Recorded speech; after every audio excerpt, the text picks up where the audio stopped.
नमस्कार, जय हिंद, जय भारत। मैं आज आपके सामने बहुत ही अहम मुद्दे के ऊपर बात करने आया हूं और ये मुद्दा है फॉरेन पॉलिसी। आज आपको पता है हमारा देश जिस तरीके से चारों तरफ से घिरा हुआ है और जो हमारे जो पड़ोसी मुल्क हैं उनसे हमारा किसी भी तरीके से आज जो रिलेशन है वो कहीं ना कहीं चिरमराया हुआ है। चाहे आप चाइना ले लीजिए जिसकी बातें हम पूरे प्रखर रूप से करेंगे, उसके बाद आप पाकिस्तान ले लीजिए, पूरा विश्व जानता है पाकिस्तान से हमारी क्या मित्रता है। नेपाल ले लीजिए जो छोटा सा देश है, एक हिंदू राष्ट्र है, लेकिन आज उनके साथ हमारी क्या व्यवस्था है वो उसको जानने की आवश्यकता है। अफगानिस्तान जो अभी तालिबानिज्म हो गया है, और श्रीलंका, भूटान जो हमारा मित्र सालों से रहा है और हमारे साथ उनका समन्वय हमेशा से रहा है, वो है भूटान। श्रीलंका नीचे की तरफ और जहां तक म्यांमार और बर्मा भी है। अब ये बात करनी होगी क्या हुआ है, इन दिनों क्या घटित हुआ है, जिसके लिए आवश्यक है कि हमको एक दूसरे से बात करनी चाहिए और ये परस्पर पूरे देश को जानकारी होनी चाहिए। हुआ यह है कि भूटान जो हमेशा से भारत के साथ एक मित्रता रखता है, उनके साथ हमारी पॉलिटिकल अलाइनमेंट भी है, बहुत सारे डिसीजंस हम लोग मिलकर लेते हैं, हमारी अर्थनीति भी उनकी जो अर्थनीति हमसे काफी प्रभावित रही हुई है और उनका कभी भी किसी भी दूसरे राज्य से सबसे ज्यादा समन्वय हमारे साथ ही रहा है। वो उन्होंने कभी भी चाइना को अपना मित्र या किसी भी तरीके से उनकी मैत्री संबंधी या फिर ट्रेड जो रिलेशन होते हैं उसमें महत्व कभी नहीं दिया। सबसे ज्यादा महत्व भारत को मिलता है। लेकिन इन दिनों इस दौरान भूटान ने चाइना के साथ एक अग्रीमेंट किया है, 3 स्टेप रोड, जो आज भूटान के साथ अग्रीमेंट हो गया है चाइना का। अब ये क्या कारण है कि चाइना का अग्रीमेंट अचानक इतने सालों में जो कभी भी भूटान के साथ कोई बड़ा अग्रीमेंट नहीं हुआ, ये अग्रीमेंट को जानकारी होनी आपकी जरूरत है। क्यों? क्योंकि ये 3 स्टेप रोड जो है ये पॉलिटिकल अलाइनमेंट भी करता है। आज अब भविष्य में भूटान और China political decision, trade relations बहुत कुछ बढ़ाने वाले हैं। और आपको पता है, पूरे विश्व को पता है, जिस तरीके से चाइना ने एशिया में एशियन कंट्रीज को पैसे देके उनको कर्जदार बनाया, उनके साथ बिजनेस करने की कोशिश करी, और साथ ही साथ श्रीलंका में जो हुआ कि वहां के कुछ एक पोर्ट, लगभग 15,000 पोर्ट जो कुछ 3 साल पहले चाइना ने ले लिया और चाइना ने उसके ऊपर पोर्ट बनाने की जो तरीका अपनाया है वो काफी निंदनीय रहा। पूरे विश्व में इसकी चर्चा हुई लेकिन कोई कुछ कर नहीं पाया। अभी हाल फिलहाल में कोलंबो में एक 660 एकड़ का पोर्ट फिर से चाइना अपने हाथ में ले लिया। और यहाँ एक और जानकारी होनी चाहिए कि वहां पे हमारे अदानी पोर्ट भी पहुंचे हैं, वही अदानी पोर्ट, मुंद्रा वाले अदानी पोर्ट बहराल। भूटान की अगर हम बात करें, भूटान का जो नक्शा है वो हमारे लिए बहुत ही इंपॉर्टेंट है।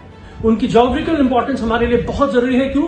कि हमारे नॉर्थ ईस्ट जो बेल्ट है वो भूटान के साथ हमारा एक चिकन नेक वाला एक हिस्सा है जिसको सिलीगुड़ी कॉरिडोर बोलते हैं, वो हमारे लिए बहुत ही महत्वपूर्ण हिस्सा है। डोकलाम एक और हिस्सा है जहां पे आपको पता है काफी दिनों से हमारी चाइना के साथ मुठभेड़ चल रही है, लेकिन भूटान के 259 स्क्वायर किलोमीटर वो एक जगह है जहां चाइना और भूटान का भी कुछ चल रहा है। साथ ही साथ भूटान और चाइना के पास 495 स्क्वायर किलोमीटर के नॉर्थ में जहां पे जकारलूग और पारसलूग, तो वहां वो जो हिली रीजन है वहां पे लगभग 495 स्क्वायर किलोमीटर का जो एरिया है वो चाइना के साथ उनकी बातचीत चल रही है और काफी दिनों से उनकी बातचीत चल रही है। और चाइना का ये बोलना है कि भाई आप हमसे वो जो ऊपर वाला जो नॉर्थ वाला जो इलाका है जो लगभग 500 स्क्वायर किलोमीटर है वो आप हमसे ले लीजिए, लेकिन जो नीचे में जो हिस्सा आपका डोकलाम के पास है वो आप हमको दे दीजिए। क्यों? क्योंकि हमको ट्रेड के लिए बहुत जरूरत होगी। और आपको ये जानकारी होनी चाहिए कि जिस तरीके से चाइना ने उत्तराखंड में घुसे, लद्दाख में आज चाइना की जो प्रेजेंस है, साथ ही साथ जिस तरीके से नेपाल से भी उनका ट्रेड बढ़ रहा है और श्रीलंका में भी वो जो पोर्ट बढ़ा है, इन सभी तरीके से चाइना हिंदुस्तान को घेर रहा है। और ये चिंता सिर्फ हिंदुस्तान के लिए नहीं है, पूरे विश्व के लिए है। लेकिन क्यों आज हमारी पॉलिसी क्या है? क्यों विश्व हमको इससे सपोर्ट नहीं कर पा रहा है? क्या कारण है कि हम विदेशों में नहीं जा पा रहे? आपको मैं बता दूं, जब तक मैं आपसे बात कर रहा हूं, कुछ ही दिन पहले हमारे जो फॉरेन मिनिस्टर हैं वो इजरायल गए थे। नेतन्याहू के जाने के बाद उनकी वहां की जो गवर्नमेंट है उनसे उनका रिलेशन बनाना है। साथ ही साथ हमारी जो वित्त मंत्री है वो भी यूएस पहुंची हुई है। क्यों? क्योंकि ट्रंप के जाने के बाद बाइडेन से भी उनको रिलेशन बनाना है। ये क्या कारण हो गया कि ये दो जो राज्य देश हैं उनके पास हमारे अचानक ये चाइना की जो गतिविधियां हैं इसके बाद हमको जाने की आवश्यकता पड़ी? इसमें 2 प्रमुख कारण हैं। क्यों? क्योंकि जब उनके लोकल इलेक्शंस थे, जब उनके देश के इलेक्शंस थे, इलेक्शंस में हमारे प्रधानमंत्री जी पहुंचे और उन्होंने क्या किया? वेलकम ट्रंप के साथ साथ उन्होंने एक और नारा दिया, अब की बार ट्रंप सरकार। ये था कुछ ही दिन पहले, आपको शायद पता होगा या शायद आप भूल भी गए, लेकिन फिर आपको रिफ्रेश कर लीजिए अपने माइंड को, मैं आपको लिंक शेयर करूंगा, जहां पे उन्होंने बोला अब की बार ट्रंप सरकार, और वही चीज उन्होंने गलतियां करी नेतान्याहू जी के सपोर्ट में। उन्होंने जाके उस देश में, इजराइल में जाके उनके प्रचार किए। मैं आपको बार बार बोलता हूं कि प्रधानमंत्री तब तक प्रधानमंत्री होते जब तक वो चेयर में होते हैं, लेकिन चेयर में उतरने के बाद वो प्रचार मंत्री हो जाते हैं। उनका प्रचार तंत्र इतना ज्यादा फैल जाता है, वो भूल जाते हैं कि ये हमारे हिंदुस्तान का इलेक्शन नहीं है, ये अमेरिका का इलेक्शन है, ये इजराइल का इलेक्शन है। अब उन्होंने क्या किया, गलतियां तो उन्होंने कर दी, जिसका भुगतान आज हम क्यों कर रहे हैं, क्योंकि आज हमारे को वापस अपनी मित्रता बढ़ानी होगी। अब हमको क्यों कैसे मित्रता बढ़ेगी वो आपको मैं बाद में बताऊंगा। फिर आप आ जाइए नेपाल में क्या हो रहा है। नेपाल में चाइना के साथ कभी भी नेपाल का उतना ज्यादा रिलेशन रहा नहीं, लेकिन आज नेपाल में लहासा से काठमांडू तक का ट्रेन ट्रैक बना रही है, जो 2025 में खुल जाएगी, जिससे बोला जा रहा है कि लुम्बिनी में जहां गौतम बुद्ध परस्पर टूरिज्म फैलेगा, इसको लेके चाइना नेपाल को एक तरह से एक्सप्लॉइट कर रहा है, और साथ ही साथ नेपाल को भी अर्थ से भी हेल्प कर रहा है। और सबसे बड़ी बात, पोर्ट की जो बात हो रही है, इसमें मैं आपको बता दूं, नेपाल ने कभी भी चाइना के किसी पोर्ट को इस्तेमाल नहीं किया था, लेकिन इस बार चाइना ने क्या किया है, चाइना ने अपने 4 पोर्ट नेपाल को कहा है कि आप मेरे 4 पोर्ट इस्तेमाल करें। हमारा हिंदुस्तान जो चाइना नेपाल का हमेशा से मित्र रहा, आपको पता है कुछ दिन पहले उत्तराखंड में नेपाल बॉर्डर में कुछ एक झड़प हुई, जहां पे नेपाल के गवर्नमेंट ने कुछ बोला, और इसका एक बहुत पुराना पहलू है, इसकी क्रोनोलॉजी को समझिएगा। जब इंडिया ने हमारे जो नेपाल का जो क्रोनोलॉजी है, हमारे जो प्रधानमंत्री थे उन्होंने कुछ दिन पहले एक नोटबंदी की। नोटबंदी में उन्होंने कुछ नेपाल की जो करेंसी है उसको वापस नहीं दिया, और बहुत सारी ट्रेड्स में प्रॉब्लम हुआ, और नेपाल ने बहुत कुछ देखा। साथ ही साथ जब उत्तराखंड में भी ये प्रॉब्लम हुई बॉर्डर इलाके को लेके, तो नेपाल ने अपनी चिंता जताई और नेपाल ने काफी स्ट्रिक्ट एक्शंस लिए। फिर आप आ जाइए बांग्लादेश में क्या हो रहा है। बांग्लादेश में अवामी लीग जो पार्टी है वो काफी अपने आप को सेक्युलर मानती है, और शेख हसीना जो उसकी अनुयायी है वो अपने आप को काफी सेक्युलर नेता मानती है। और अभी हाल फिलहाल में इस्कॉन में जो घटना घटी, ये दुर्गा पूजा के समय में जो घटना घटी, इसके लिए उन्होंने काफी कटाक्ष किए, और उन्होंने बोला कि हम हिंदुओं को परस्पर सपोर्ट करते हैं और उनको हर तरीके से सुरक्षित रखने का हम प्रयास करेंगे। लेकिन उन्होंने एक बहुत बड़ी बात बोली कि आज जो हिंदुस्तान में जो पॉलिसी जो चल रही है, जो कम्युनल पॉलिसी जो चल रही है, जो कम्युनल लाइन ऑफ लॉ वो अपना रहे हैं, जो पहले कभी हिंदुस्तान ने नहीं अपनाया। क्यों? क्योंकि बांग्लादेश का निर्माण हिंदुस्तान ने किया है। उसके बाद भी उन्होंने दिल पर पत्थर रख के इतना बड़ा बयान जो दिया है, ये चिंतन का विषय है।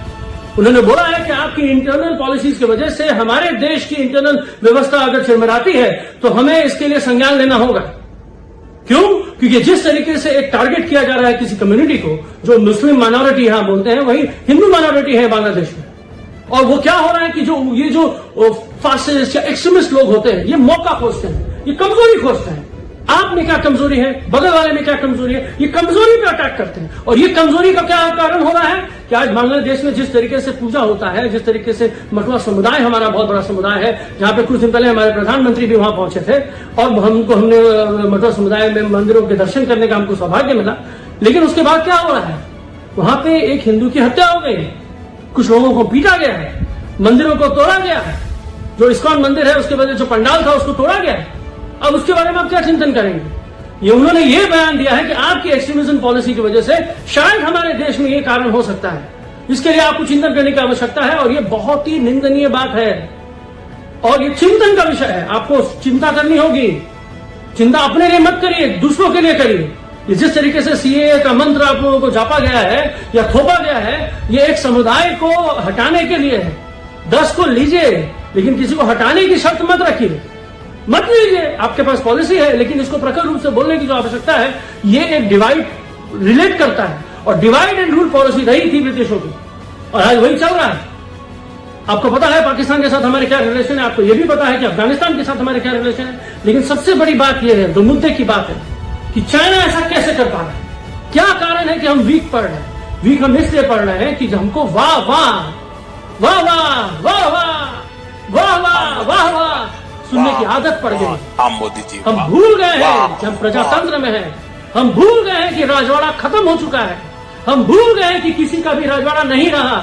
आपको सुनना पड़ेगा, टॉप टू बॉटम नहीं, बॉटम अप रिलेशन बनाने पड़ते हैं। हमारे प्रधानमंत्री ने क्या किया कुछ साल पहले, मैंने सालों साल जब से वो पहुंचे हैं, उन्होंने विदेशों का भ्रमण करा, उन्होंने अब की बार ट्रम्प सरकार करी, उन्होंने मिसाइलें खरीदी, उन्होंने टैंक्स खरीदे, उन्होंने हवाई जहाज खरीदा, उन्होंने हेलीकॉप्टर्स खरीदे। क्या किया? ये ठीक उसी तरीके से एक कहानी होती है जब हमारे स्कूल में एक बच्चा जो थोड़े पैसा लेके आता था और जब वो हमारे ऊपर खर्च करता था, हम क्या करते? वाह वाह वाह वाह, ये प्रधानमंत्री, यशस्वी प्रधानमंत्री, ताली मारो। एनआरआईज खुश हो रहे थे। क्यों एनआरआईज खुश हो रहे? 60 रुपए का डॉलर आज 75 रुपए तक जा गया है, इसलिए उनको खुशी है कि भाई इंडिया पैसे भेजेंगे तो टैक्स फ्री है और हमारे पैसे के तो मोल बढ़े जा रहे हैं। लेकिन इंडिया पिछड़ रहा है। मैं किसी भी एनआरआई को रिलायबल इंडियन नहीं बोलता हूं। नॉन रिलायबल इंडियंस हैं, उनको इंडिया में आना होगा, यहां रह के इंडिया को ठीक करना होगा। क्या आप हेल्प कर रहे हैं कि हमारे लिए डॉलर इतने महंगे पड़ रहे हैं? और अगर आप काम कर रहे हैं और हमें डॉलर महंगे पड़ रहे हैं तो आपको सोचना होगा कि आप कितने इंडियन हैं और कितने नॉन रिलायबल इंडियन हैं। ये चिंतन करने की आवश्यकता है। जिस तरीके से उन्होंने पूरे देश में, पूरे विश्व में मार्केटिंग स्प्री करी और वाहवाही लूटी, आज वो वाहवाही लूटी कहां जा रही है? आपको पता चलना चाहिए कि जिस तरीके से पूरे विश्व में निंदा हो रहा है और हमारा देश जिस तरीके से हर तरीके से लोग उसको घेर रहे हैं और हमारा किसी पड़ोसी से समन्वय अच्छा नहीं। मुझे याद है वाजपेयी जी ने बहुत साल पहले कहा था, हम अपने पड़ोसी नहीं बदल सकते, कम से कम रिश्ते तो अच्छे रख सकते हैं। भूटान जैसा देश जो हमारे साथ हमेशा से दोस्ती और मित्रता निभाता रहा है, आज उसकी क्या आवश्यकता पड़ गई कि चाइना से वो पिछड़ रहा है हमसे?